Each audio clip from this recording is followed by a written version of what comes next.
At the World Economic Forum in Davos, Mark Carney gave an uncharacteristically honest, brutally honest speech. He said that the rules-based international order was dead and that there was no point in reviving it, in attempting to revive it. But not only that, he also admitted that this order that has governed world relations since the end of World War II was a useful fiction in which Canadian imperialism had benefited. But now that has come to an end. What does this all mean?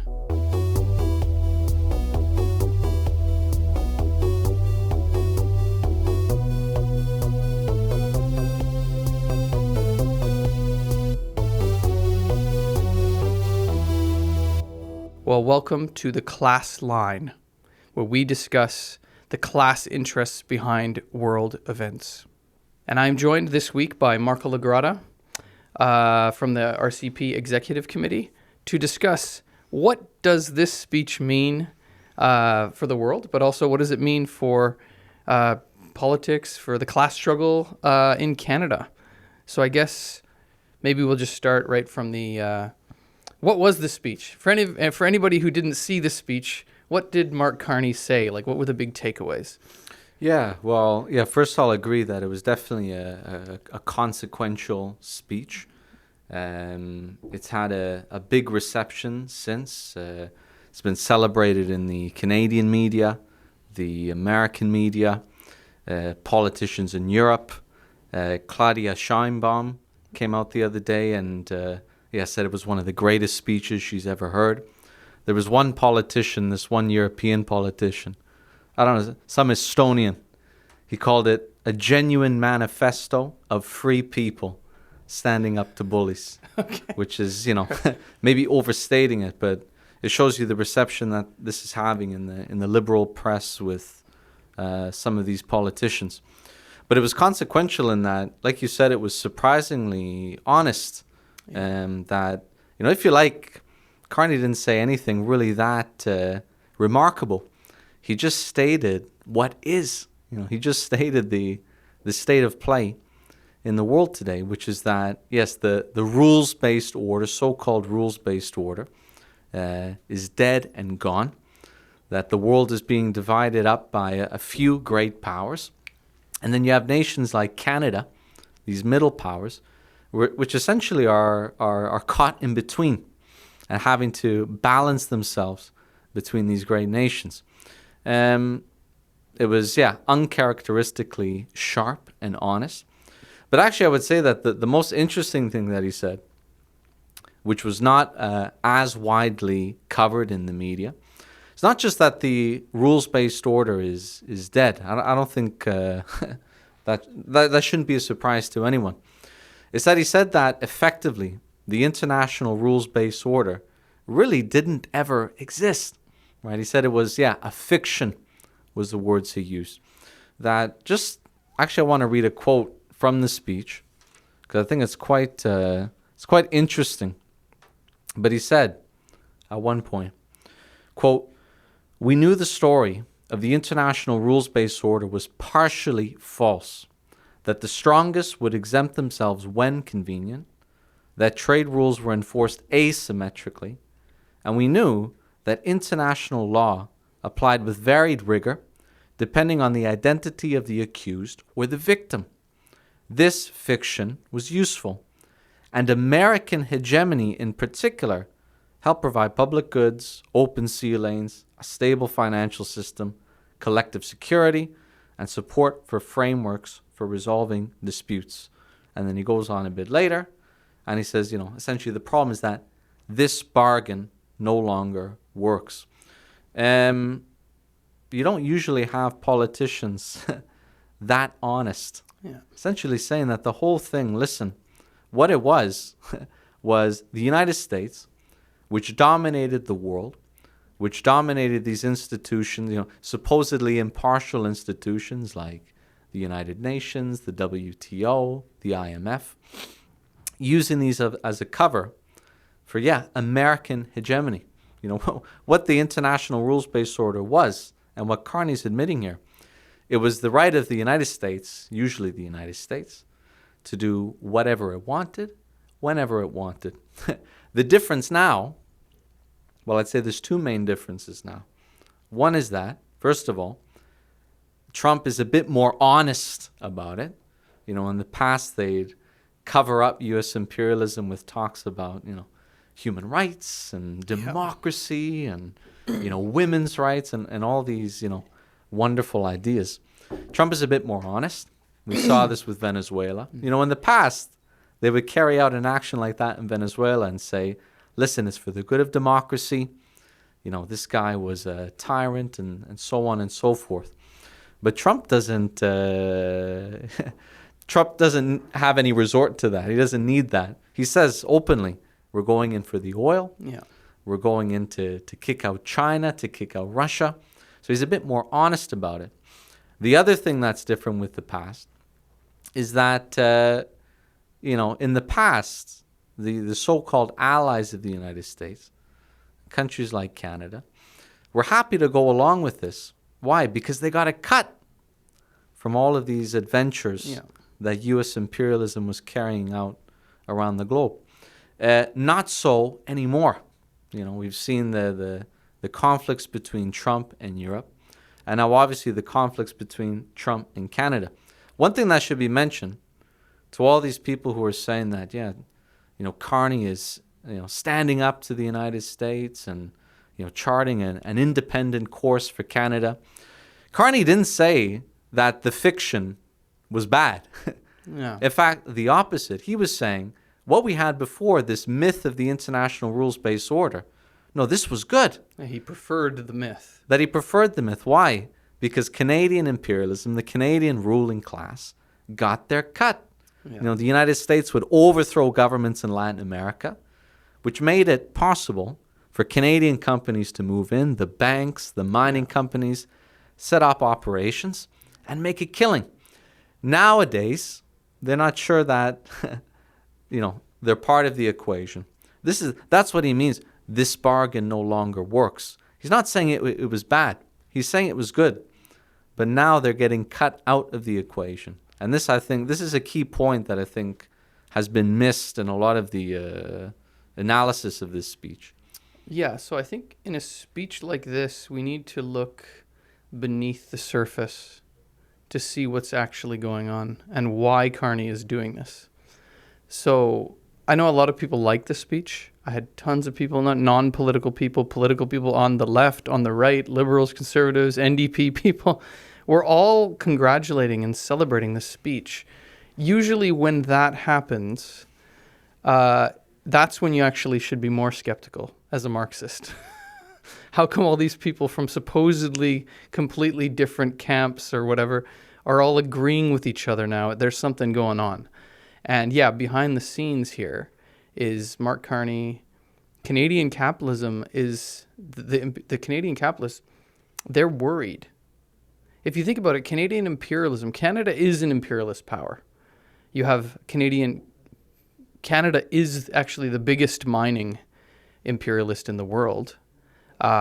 Big banks and other things, but mainly mining is the big one. And if you think about it, a small country like Canada, population-wise, with next to no military, would normally not be able to have this type of mining empire, call it what you will. Normally wouldn't be able to. Only has been able to because of what you've described. They have the protection of NATO, America, not just military, but economic coercion brought in by these, they call them multilateral institutions, basically. Institutions like the WTO and things like that have been used to bully countries into accepting what they call free trade, which is open your market up, let us come in and dominate things. But yeah, Canada benefited. And so what Mark Carney, if you think about it, he's basically saying this order was really bad for most countries. He more or less said that. He said the rules didn't apply equally. Mm-hmm. But we liked it because we were benefiting. And now we're not happy because we're not going to be benefiting. Yeah. It's kind of an admission that you were being a dishonest bastard, mm-hmm. which is essentially what's happening. Mm-hmm. Another point, I think a lot of people like this speech because the thing that he said about the rules not applying equally, everyone has that thought in their mind. You know, we've all seen what all the Canadian politicians said about Ukraine and Russia. And then Gaza happened. And all of a sudden, none of those things applied anymore. Why? And then Venezuela happened. Carney didn't actually criticize directly what America did in bombing the country and kidnapping the president. And let's remind everybody, that was a couple of weeks ago. So he had a change of heart here.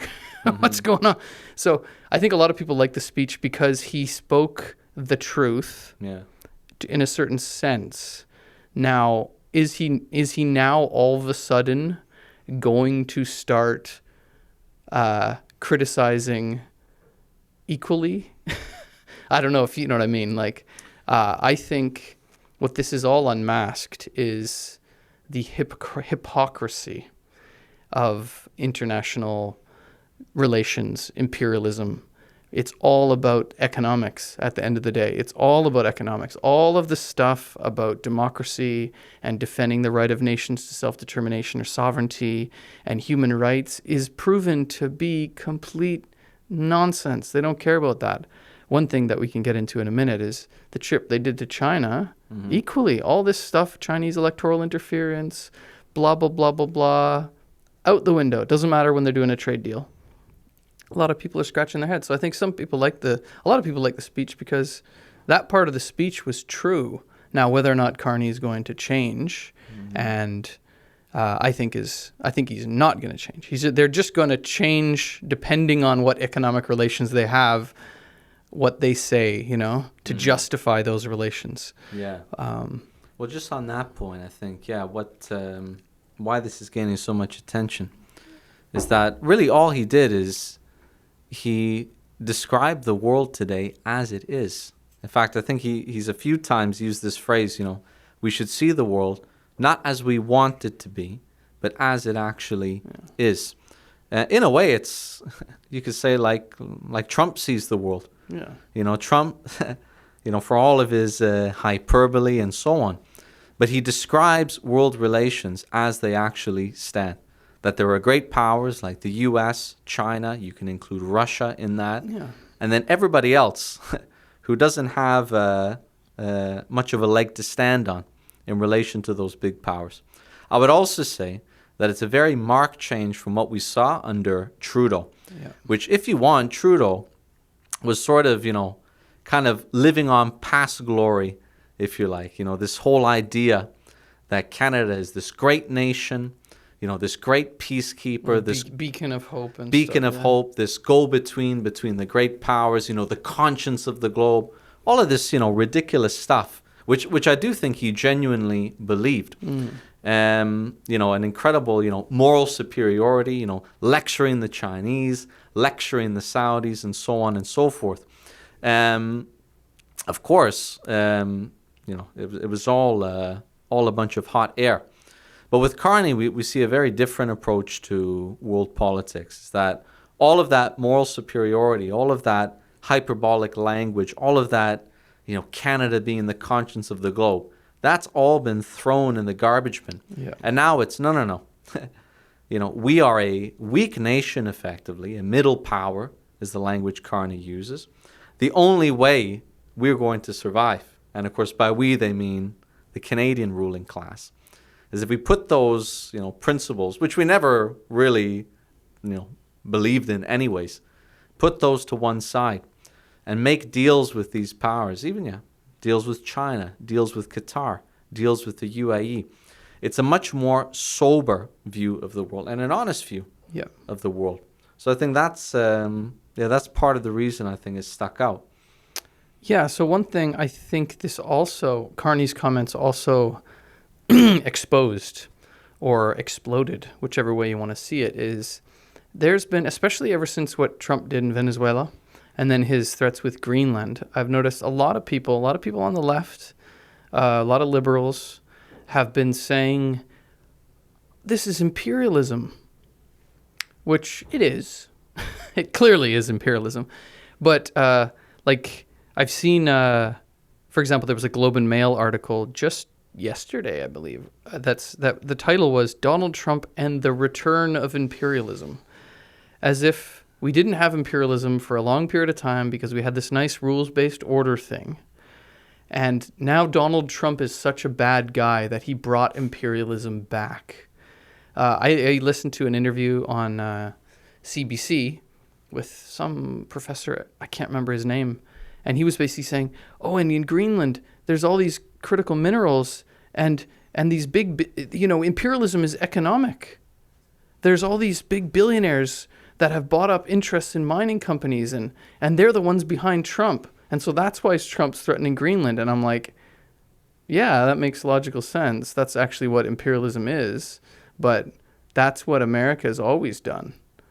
So I think this has exploded that argument. Carney's basically saying that, yes, Trump is more like naked, his imperialist interests. He doesn't cloak it in anything. But what Carney's essentially saying is that even before, when we did cloak it in international law, it was still there, and the big powers were still doing whatever they wanted. So I think to the liberal listener that's freaking out because they think that imperialism is now come back or something, I would just say, well, it was always there. It was always there. What is just happening now, what happened for a period of time, rather lengthy period of time, is the unipolar dominance of America made it such that others couldn't really challenge them. So they could kind of have a certain order. Whereas now you have, as Carney described, and as Trump says, it's a big struggle between the big powers. And within that, you're having a lot of war, a lot of conflicts. You have more wars and conflicts around the globe than in any time for a long period of time, for decades. That's the situation, that it is an imperialist conflict. I think probably definitely the best book if you want to understand what imperialism is. It's not just a bad leader of a country doing a bad thing. Is you got to read Lenin's book, Imperialism, the Highest Stage of Capitalism, where he basically talks about you have certain economic relations, you have certain countries that develop their economy, they consolidate their home market, and then they saturate that market, and they're looking to go outside into other markets. And you have the consolidation of industrial and banking capital into finance capital, and then whichever country is the strongest usually dominates the weaker ones. But then you can also have a change in those relations. So you've had China's arisen, and now China's challenging America. So based on that, you have Lenin talks about a division, and then you can have a redivision of the world. So essentially what's happening is you had the division of the world between major powers, and now you have a redivision of the world based on these new relations. And that's why this epoch is so turbulent. So just on that point about, is imperialism back? Because it's really hard to take that idea seriously, to be honest. This idea that, for 100 years, essentially the United States, the capitalist governments decided, okay, imperialism, that's in the past. And then suddenly Trump gets reelected. Imperialism is back on the table. Ask the people of Iraq if imperialism ceased to exist. Ask the people of Afghanistan if imperialism ceased to exist during that period. Ask the people of Haiti. All right, ask anyone in Latin America. The fact is, imperialism continued to exist. The conquering of new markets, the overthrow of democratically elected governments, invading of sovereign countries. I mean, all of this, never stopped. But with Trump, you can say it has taken on a new form. Again, in two respects. One is that he's more honest about it. And two, the targets are different. That in the past, it was primarily, countries of, the so-called third world, the developing countries, places like Latin America, Africa, countries that would get out of line, Middle East, and so on. But now it's also the previous allies of the United States, which were in the crosshairs. You see this, for example, with the dispute over Greenland. that there was for a moment. Now, it seems like they've reached a deal. We don't have the We'll details see, on yeah. it yet. But there was a moment there where they were seriously talking about a war between the United States and Denmark, which would be two NATO countries. In fact, Denmark was one of the first NATO countries. Yeah. Actually, apparently, I was reading Denmark was one of the first countries to recognize the American Republic after the American Revolution. So, one of the oldest allies they have. But we had an open conflict and even a question of war between two NATO allies. This is a new feature, Yeah. right? And Canada also falls into that. It's something that the Canadian ruling class took for granted. They can't take for granted anymore. I think Trump said a few times now, they say that Russia and China are our enemies. He says, no, Europe is our enemy. Yeah. This is a new feature. But no, the idea that imperialism has suddenly made a comeback, no, it's taken on a new form, you could say, under Trump. But imperialism never went away. I think we have to make that point clear. Yeah, so I think, it's this Western imperialist bloc fracturing. And these powers, like Canada, are upset that they're not able to play the junior role in that imperialist alliance that they were in the past. And they're worried and they're scared. So that's why Carney is saying what he's saying.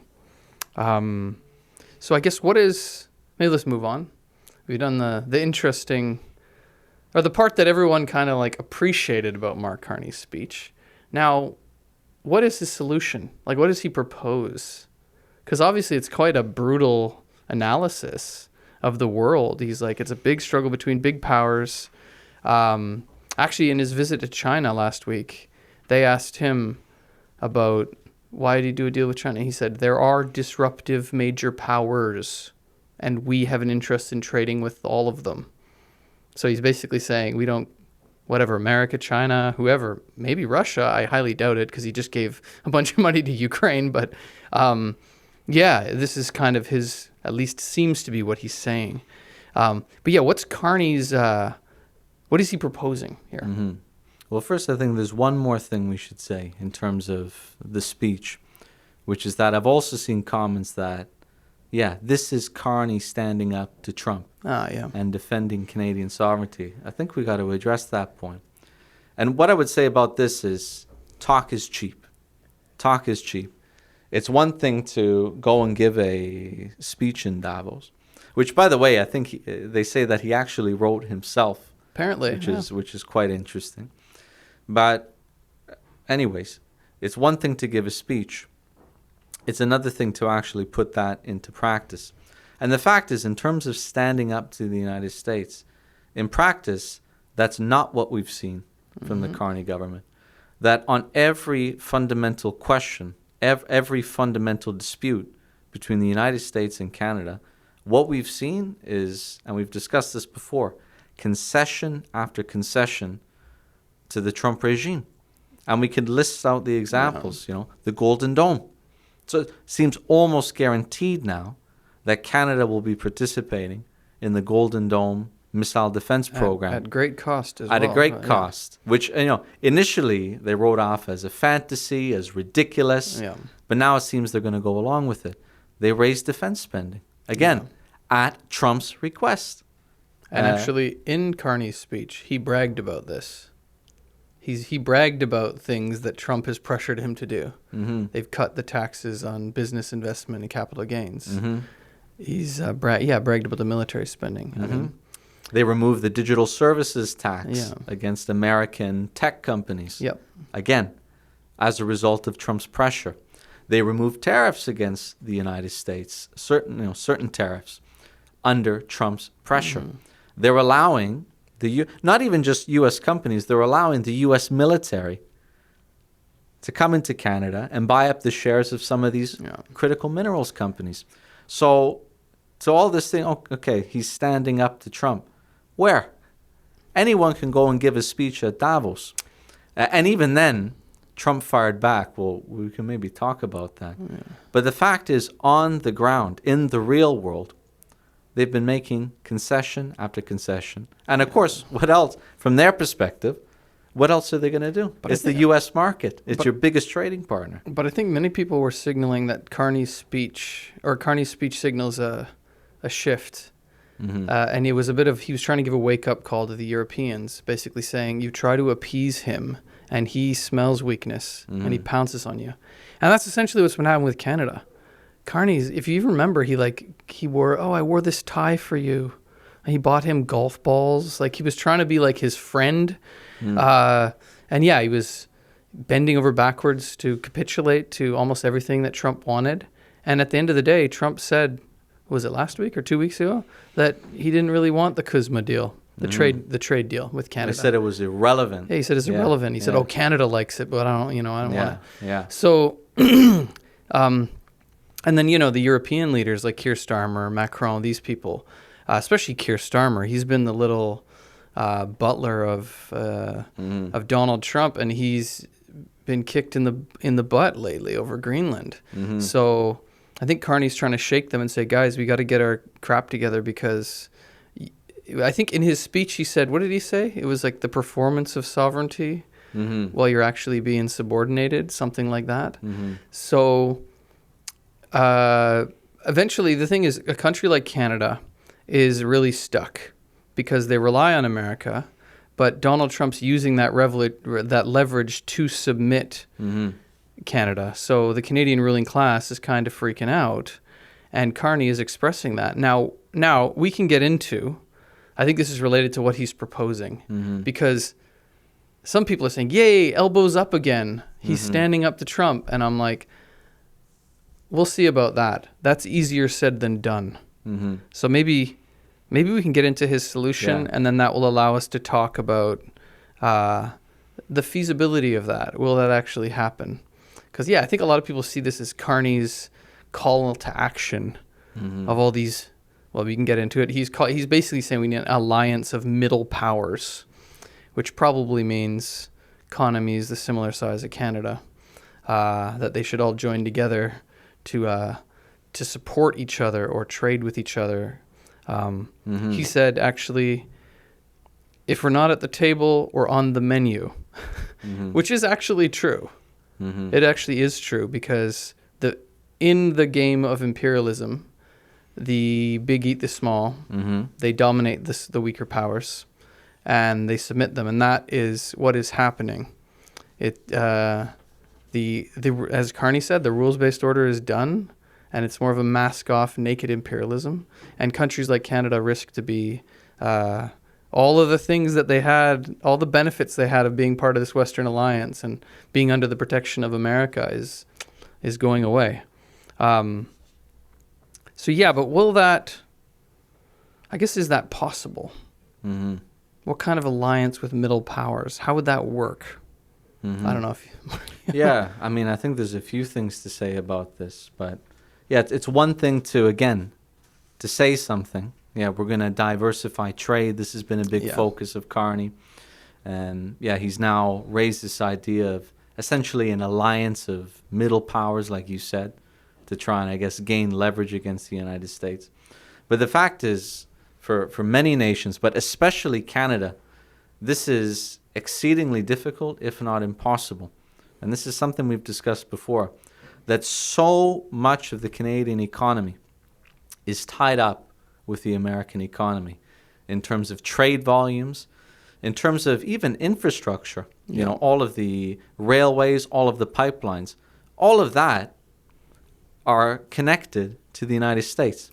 And you can't just overnight transform that and start, shipping things to China or shipping things to Europe. This is an infrastructure that's been built up over decades, you could even say over a century. Just to sort of illustrate with some figures, because you have had some countries like, we've talked in the past about Brazil, which is trying to carry out this balancing act, you could say, between China on the one hand, the U.S. on the other. But I came across, this is from a few months ago, but the National Post put out this article, and the title actually says it all. It says, Canada's delusional quest to replace U.S. trade. And then it gives on the first page, this is countries and the amount of exports they send to the United States. And you see right up at the front, two countries, Mexico and Canada's second, almost equal, yeah. Second just by a hair. Almost 80% of the exports going to the United States. A country like Brazil, which we mentioned, it's a much smaller fraction. What is that? 20% or so, Yeah, between 20 and 30%. Yeah. Country like Colombia, which has also been carrying out this balancing act, but it's a much lower volume of trade. Pakistan and India, an even lower volume of trade. So you really can't compare the two countries because the Canada is far more reliant, you could say, on the U.S. market. Now, Carney's been doing all of these trips around the world. He mentioned in his speech that he's signed 12 separate trade agreements with different countries. The fact is, these aren't trade agreements, actually, in the traditional sense. What they are is, if you like, promises that maybe sometime in the future we'll do more business with Canada. We'll form a committee to discuss the issue. But they're not set in stone trade agreements. That's a bunch of hot air. But even if you look at some of these countries, and this article sort of provides a bit more than numbers, but it mentions, for example, South Africa. This was one of the countries. And I'll just, if I can, read it, just to illustrate how important the U.S. relationship is. It says that last week, the Prime Minister's office boasted of a potential Canada-South Africa foreign investment promotion and protection agreement, calling South Africa a prime destination for Canadian goods and services. But then it gives the numbers.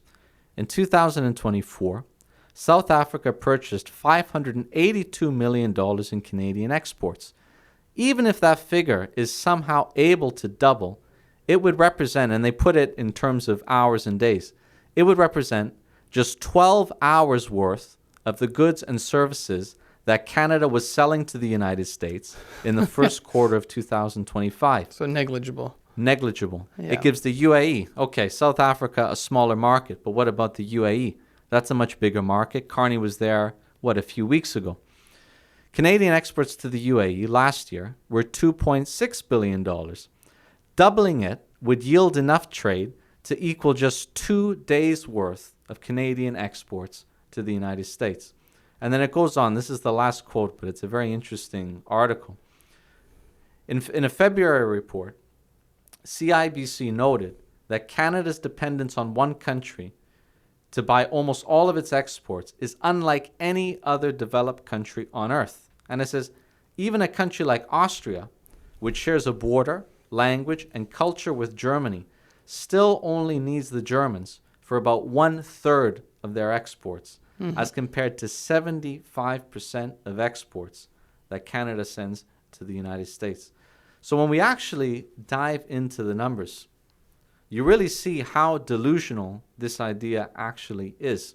That even if all of these trade agreements which he's signed, which aren't trade agreements, even if all of them came to fruition, in the best case scenario, it would be a drop in the bucket compared to the amount of business they do with the United States. So I think, we have to be realistic with here. It's a utopia. Yeah. And I would say the honest bourgeois admit to this fact. The Business Council of Canada, they've said repeatedly, they said after the deal they made with China, they said this is all well and good, but don't jeopardize the relationship with the United States. Yeah. Don't jeopardize the USMCA agreements, because they know that's who butters their bread at the end of the day. The serious bourgeois admit this. So, Davos speeches aside, this is the reality. So in many ways, what's happened is Canada Canadian capitalism had always had a massive benefit. The most powerful capitalist nation, economically integrated with, biggest consumer market, longest land border with it, able to trade there through the trade deals and whatnot, and that allowed Canada to develop into the capitalist power that it is. But now that benefit has become an Achilles heel, if you will, become a weakness. And this is, we're saying it all here in the numbers. Even China, for example, China is a big country. Canada obviously can export to China out of the port of Vancouver, off the coast. Canada currently sells 3% of their exports to China, something like that, around 3%. They sell, like you said, I think it was 76% into 2024, Canada sold to America.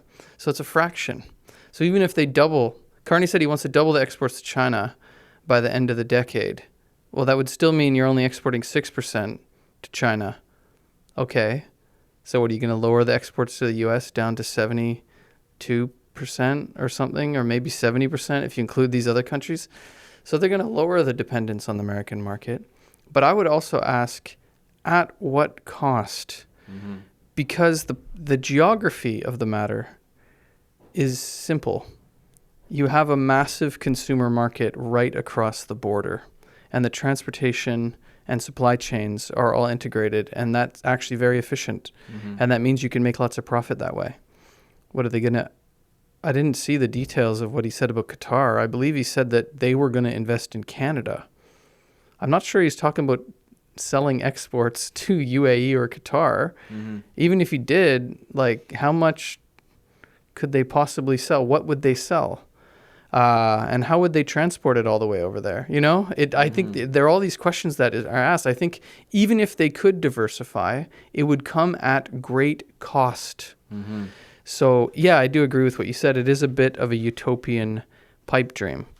I think if we want to look at what the serious bourgeois in the country have been saying, you mentioned it already, the Business Council, the president, Goldie Hyder, said last year, he said many things have changed in that year. He said, but two have not, geography and math. These guys, they know. And actually, Goldie Hyder's been saying, yeah, there's all this bluster and stuff that Trump's saying, but we're going to come out of this more integrated with America. Because I think the business class, they know. They know the basics of it. So, yeah, anyone who's thinking, oh, great, Carney's plan, he's going to diversify massively. We'll see about that. And then there's the question of, well, what will Trump think of all this? Exactly. So even if you do diversify, then you risk, like, for example, the China deal, which is basically, let's talk about that a little bit. Carney signed a deal, and he lowered the tariff on Chinese electric vehicles, allowing 49,000 per year into the Canadian market instead of the 100% tariff at a 6.1% tariff. In exchange, it wasn't that surprising. He had Scott Moe going, the Premier of Saskatchewan, which has massive interest in this because China had put tariffs on Canadian canola products and other things, and that's a big industry in the prairies. They lowered the tariff from 85% to 15 or something, 16% on Canadian canola seed. And they took the tariffs off a number of other things until the end of the year. Canola meal, some other agricultural seafood products. So that wasn't that surprising because Carney was stuck between a rock and a hard place. And so I think he had to make a deal with China somehow. But in making that deal with China, what effect is that going to have with Donald Trump and America? I don't know if you want to try that question. Yeah, just on the China. Actually, before that, just one more reason that this is so utopian. You know, because Carney talks about, essentially, he needs to unite all of the middle powers in the world, get them on the same page. Yeah, and then, whatever, gain leverage over the United States. Unite the middle powers. They can't even unite the country. You think about this. He can't eat, this was one of the China things deal he promised. shows that, Yeah. They're fighting with each other still, right? They're fighting over the EVs. Yeah. Ford's made some very inflammatory statements over the past few days. Yeah, he's calling to boycott the EVs. He's calling for a boycott of Chinese EVs. Yeah. He's been in an open role with Scott Moe. They're feuding over, because Ford has pulled Crown Royal from the LCBO. But the problem with this is that, Quebec has a plant for that bottles Crown Royal, as does Manitoba. And so they're now unhappy with Ford because, again, their interests are essentially divergent. Because the LCBO is the biggest purchaser of alcohol. Yeah, so that's, a big purchaser that they're now losing. So let's get real here. Unite the world. Unite every middle power. Get them on the same page. You can't even unite the country. Yeah. So this is completely utopian. The fact is, all of these nations, as do the provinces, have their own interests. We've used the analogy in the past of a street gang. It's very easy when, in times of peace to, talk about how you're loyal to your gang, loyal to your brethren. The minute those bullets start to fly, watch how quickly people turn against each other. I used to grow up on all these mob movies, and that's how it was. Yeah. We're all brothers, and then the minute things get tough, they all start churning on each other. So this is the reality. But on the China deal, because like you said, reorienting Canada's trade, it's not just an economic question. Economically, it's incredibly difficult for the reasons what we went into. But there are also, as you said, political barriers to that. Because the only country that can meaningfully have an impact on Canada's balance of trade is China. But any business they do with China is going to elicit a response from the United States. We have the electrical vehicle deal, for example. Now, there's some people who have said, well, this is fantastic. We open up the market to Chinese EVs. We do something like we did with Japan in the 1980s, which is to say, okay, listen, you get to sell your cars in our market. In return, you're going to set up factories in Canada. Yeah, that's basically what they're saying. Yeah, which is what happened more or less with Japan in the 80s. You get to sell your cars in the market, but you got to set up factories here. The problem with that, and this has been overlooked by some of these people, is that the reason Japan did that was not because they desperately wanted access to the Canadian market. That was maybe a part of it. But it also gave them access, guess what, to the U.S. market, which is larger than the Canadian market. 10 times. It's 10 by times a factor size, of 10. Yeah. So now will that be repeated with China? Well, I'll put it this way. Does anyone in their right mind think that Trump is going to allow Chinese electric vehicles manufactured in Canada into the United States? Of course not. Of course not. So why on earth, what's the business case for China to set up whatever, a BYD factory in Canada?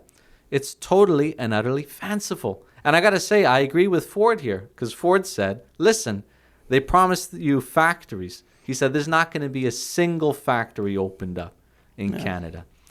And he's right. That being right. said, though, the factories that currently exist are being shut. A lot of them are being shut down anyway. Mm-hmm. So Ford, along with Lana Payne from Unifor, the president of the biggest private sector union, have basically just been arguing for the government to subsidize Stellantis, GM, all these auto manufacturers. And it's been a massive failure. Yeah. So I think in Carney's mind, there's probably a bit of a calculation. Why am I going out of my way to save an industry that barely exists when I'm sacrificing the canola industry, which is a big industry in the prairies, which does exist very much so. So I think it is, just stuck between a rock and a hard place. There's kind of no good option here. That's really what we're looking at. So the big thing is how Trump's going to react. So on that, we're talking about Carney's speech. Trump spoke the day after. He spoke yesterday. And he said this. He said, I saw their prime minister speak. Canada gets a lot of freebies from us.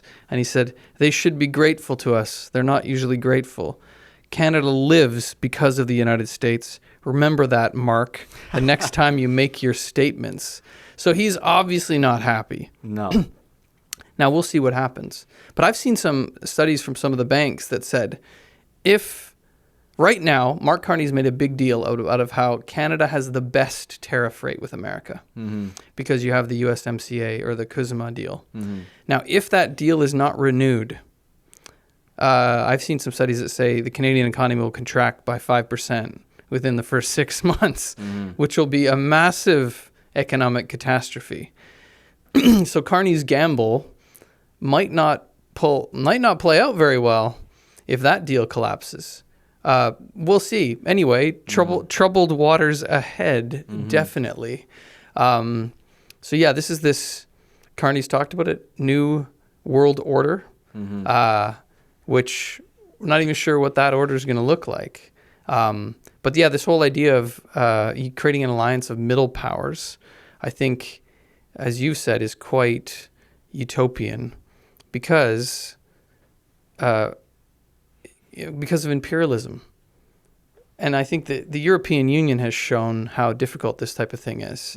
Is you have a ruling class in each country, and even Canada as a nation, as you mentioned, these different provinces have different economic interests, and they're quite often at odds. But you're talking about different provinces, you're talking about different countries that have completely different interests. So I'm like, my question is, which powers are going to unite on what issue?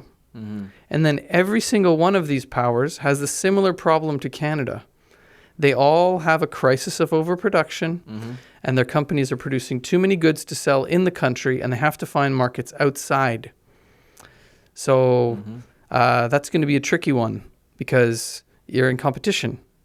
So whether or not you're going to be able to unite with all these other powers that you're in competition with is another matter altogether. We've seen the conflicts inside the European Union. They're technically in the same union, and they're fighting each other a lot of the time.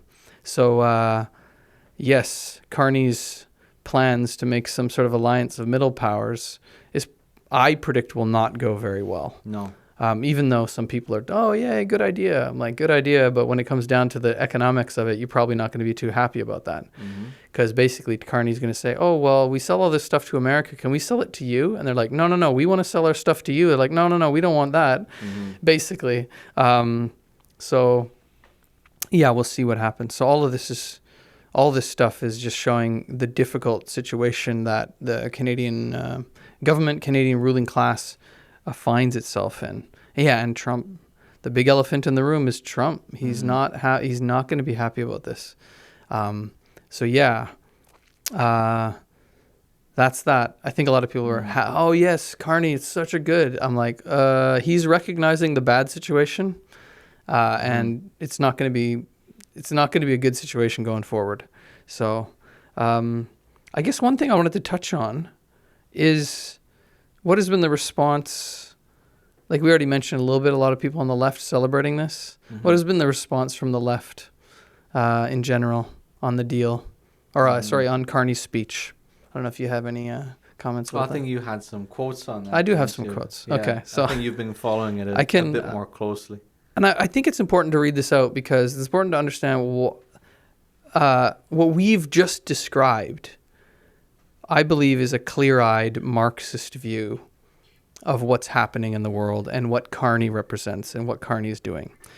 On the other hand, you have the mainstream left.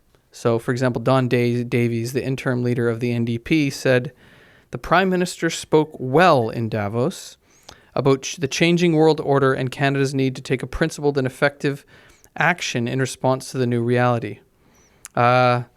New Democrats agree with this direction. Indeed, it is overdue." So yeah, he's agreeing. Even someone like Avi Lewis, who is running to become the leader of the NDP in the leadership race, who's on the left, calls himself a socialist, criticizes capitalism. We talked about it in a past podcast. He basically said it was a smart speech and it was lofty and he named the moment and he hit the mark. But then he more or less just says, the problem is Carney is not following through. I would just like to point out the very interesting thing here that this is more or less, although they're arguing they are arguing different things, but they're saying the same thing about it, that the right wing, Poilievre, and the conservatives are basically saying the same thing. They welcome the speech, they do like it, but they say he's got to follow through. But what does that mean exactly, follow through?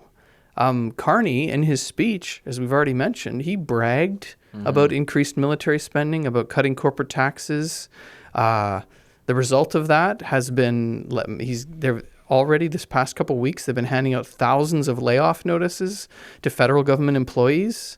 And we believe that that's just the beginning of this. So, this isn't something to celebrate. It's something to have a sober analysis of. And actually, we should be criticizing Carney. We should be attacking him. Not that he should suck up to Trump, But he's basically it's very hypocritical what these types of middle powers are doing. Mm-hmm. Oh, they're not happy that they're not part of the big world order anymore. Mm-hmm. That's basically what happened. So yeah, this has been, I think, the standard response to the left. And actually, one thing, Avi Lewis doesn't mention this, none of the NDP types mention it, is they say, yes, Carney's showed that what's happening now is a big power struggle in the world. And that's basically, that's like imperialism. That's really bad. I'm like, they failed to mention that the important part of his speech was the recognition that the rules-based order was a fiction. Exactly. And I would say this is the one thing that unites them all, is that whether you're Polyev, whether you're Avi Lewis, Don Davies, they all want to roll back the clock. You know? Yeah. Why can't we just go back to the way things used to be, right? And they miss, like you said, the most important part of Carney's speech, which is not just that the rules-based order was dead, but that it never really existed to begin with. It was always domination by the U.S., of which the Canadian ruling class got their slice of the pie. And that has not been said by any, not that I've seen, any political figure in Canada. But that's a fantasy, right? We can't roll back the clock. Not that, again, it might have been good for Canadian business, but it wasn't good for Canadian workers. And it certainly wasn't good for the victims of Canadian and U.S. imperialism in the past. But this is a complete fantasy to go back. So I think one thing we could end on is there was a very interesting part of Carney's speech where he evokes this. He talks about Havel, this Czech. He actually was the Czech president or prime minister, the first one after the collapse of the Soviet bloc, who wrote a book called The Power of the Powerless. And Carney talks about it, how he was a shopkeeper. There was a greengrocer, and he put up a sign that said "Workers of the World Unite." But in the Soviet kind of satellite and Soviet countries, like, it was, nobody believed it, and they knew it was a fiction. And then he uses this analogy to say, the same thing's happening with the international rules-based order. We need to take our sign down, because everyone knows that the international rules-based order is frankly bullshit. So let's stop pretending.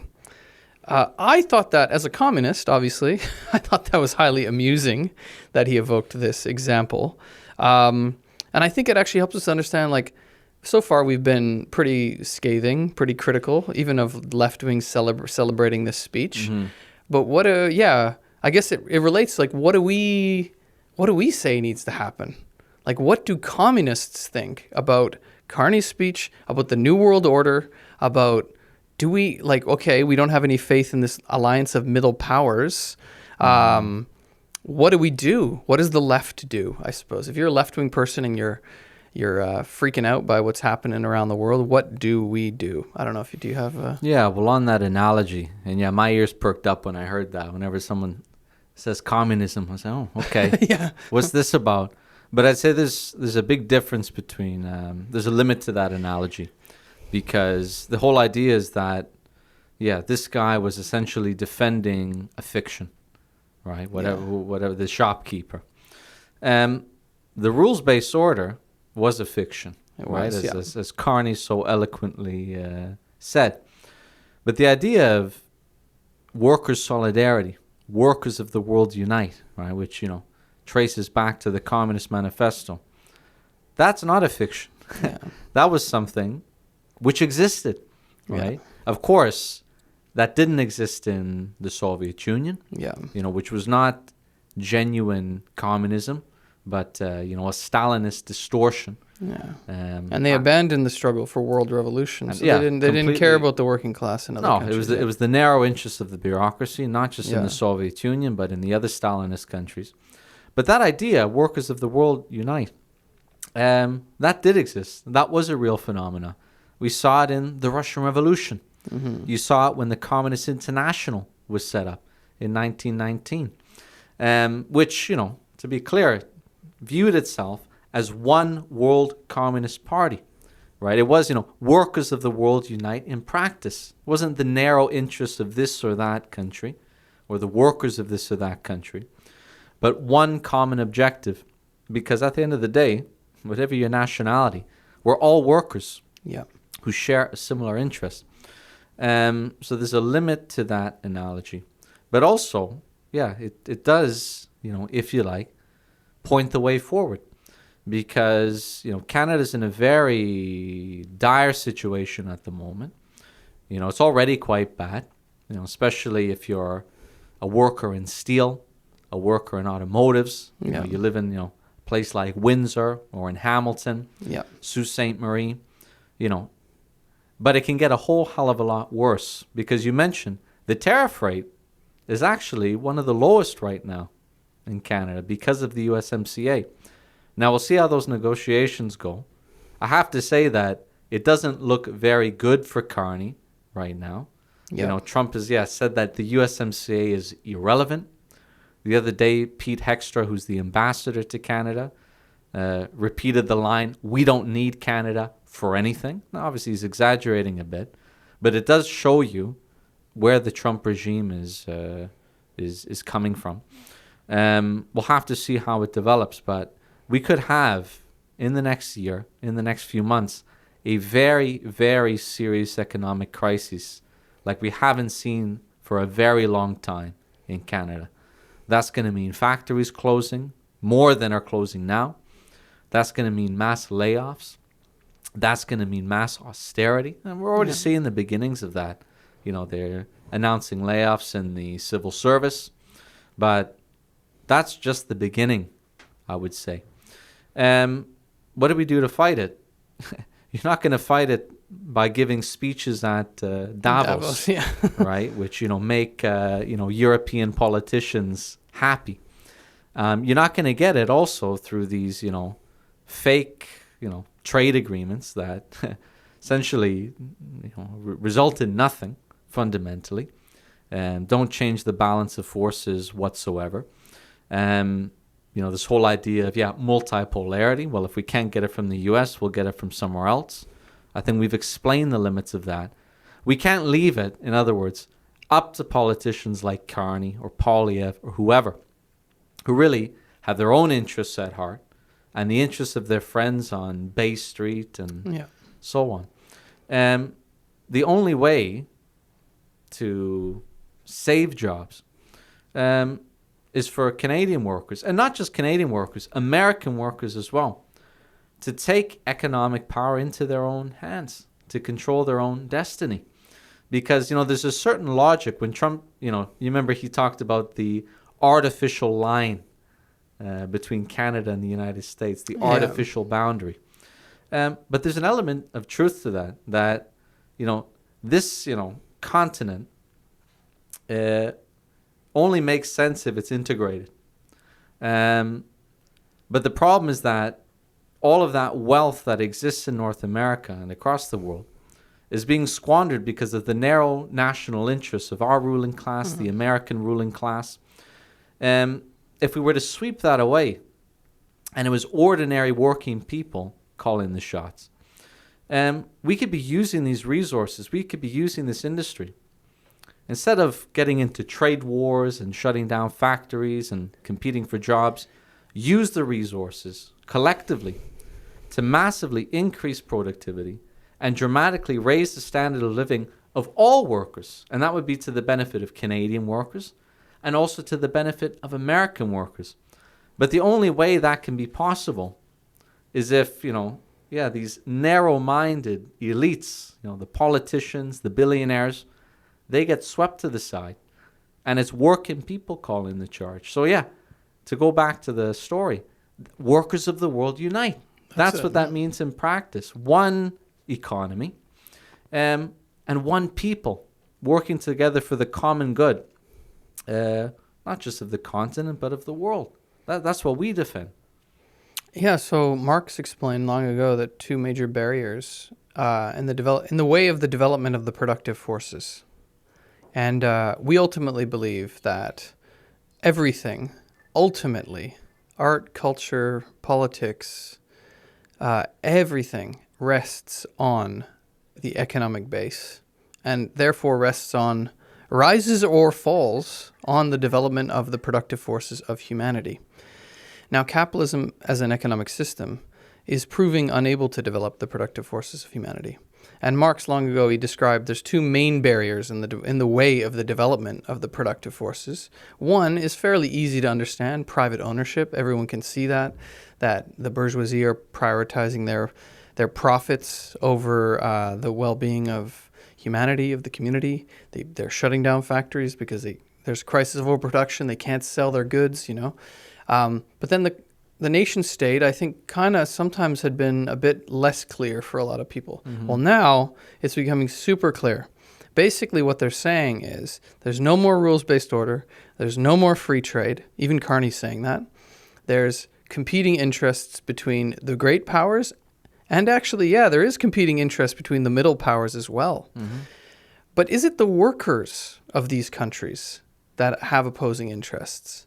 Like, do the workers of Canada necessarily have antagonistic relationship with workers of America or Mexico or Venezuela or Qatar or UAE or Europe? No, we would say they don't. The ruling class does. Because the ruling class and a capitalist world market are in competition with each other. So this is at root to all of these major conflicts today. So yes, workers of the world unite. It's funny that Mark Carney said that in his speech because it actually is the most logical thing to put forward right now, is no faith in the ruling class of any nation. The workers have no nation. That's what Marx said. Workers of the world unite. We have to defend our class interests against the bourgeoisie.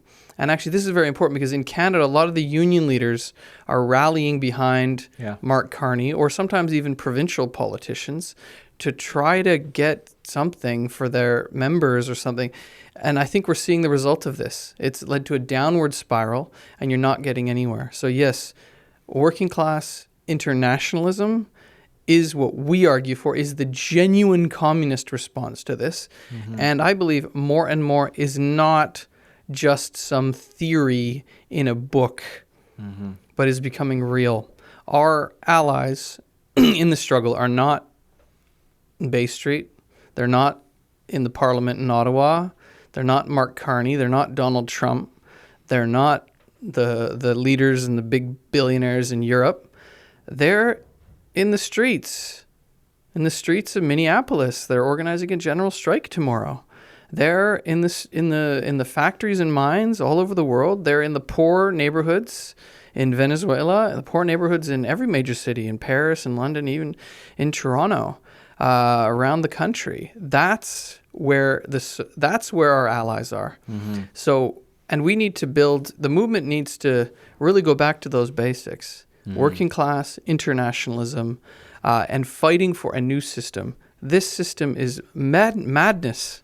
Absolute madness. What we're having is the disintegration of the world order and the complete kind of dog-eat-dog imperialism and these interscene imperialist wars. And it's who's gonna lose out from that? Mark Carney said this world will be more poor. Will be more poor. I'm like, why are you saying we?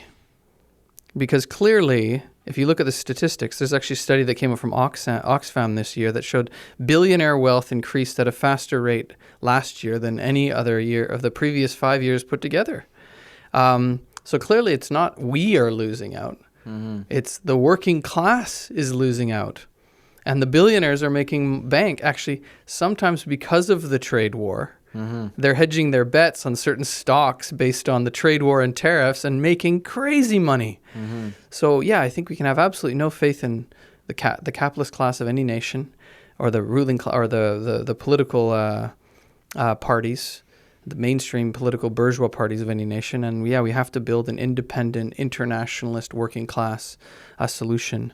And really, that's what we propose at the Revolutionary Communist International. That's what we propose at the Revolutionary Communist Party of Canada. We need to build, a working class solution to this crisis of capitalism, which is expressing itself in this imperialist conflict all across the world. And I don't know. I think we'll leave it at that unless you have any final words. The only thing I would add is that also we have our comrades in America doing the same thing. We do. The Revolutionary Communists of America, who I think also have their own very good podcast if people want to check it out, see what they're saying. But the American workers are our only ally. When we get together, there's not a force on earth that'll stop us. That's what we're building towards. So, I think you said it well. And just one final comment on Donald Trump. A lot of people look at what he's doing and they're scared. They're like, it's fascism. It's imperialism. And also one aspect is that he's massively radicalizing, especially domestically. Internally, Donald Trump is massively radicalizing the situation. He's basically provoked a general strike in Minneapolis that's been called by the AFL, the American Federation of Labor. I don't remember the last time the AFL called a general strike. I don't know if they ever have. They probably have. But it's been so long that it's out of anyone's memory. And that's the product of Donald Trump. So working class people are rising up, and that's very progressive. And they're drawing revolutionary conclusions. An injury to one is an injury to all, you know. I saw union leaders talking about that on the streets of Minneapolis. So, yes, this is going to be repeated all over the world, these types of working class uprisings. We seek to unite the working class. If you are interested in this topic and you want to learn more about it, I just have an event to advertise. We are holding our biggest event in North America. We're holding the biggest communist event in North America, the Montreal Marxist Winter School, which will be on the long weekend in February. I think it's the 13th, 14th, 15th. The theme is Reform or Revolution. And we have actually a discussion on the question of imperialism and the death of the international rules-based order, which, by the way, we set that topic before Mark Carney did his speech because we could see what was happening well before he did. And so, yes, we have that. We have other topics on the question of reformism in general, reform or revolution. We have multiple different. You can go to marxist.ca/school to see the full lineup. I think there's 11 presentations. We are going to have. Last year we had well over 600 people in attendance. This year it's shaping up to be much more than that. And I hope that you join us, that you register for the Winter School, that you help us make the biggest and best Montreal Marxist Winter School that we've ever had. And help us build the Revolutionary Communist Party.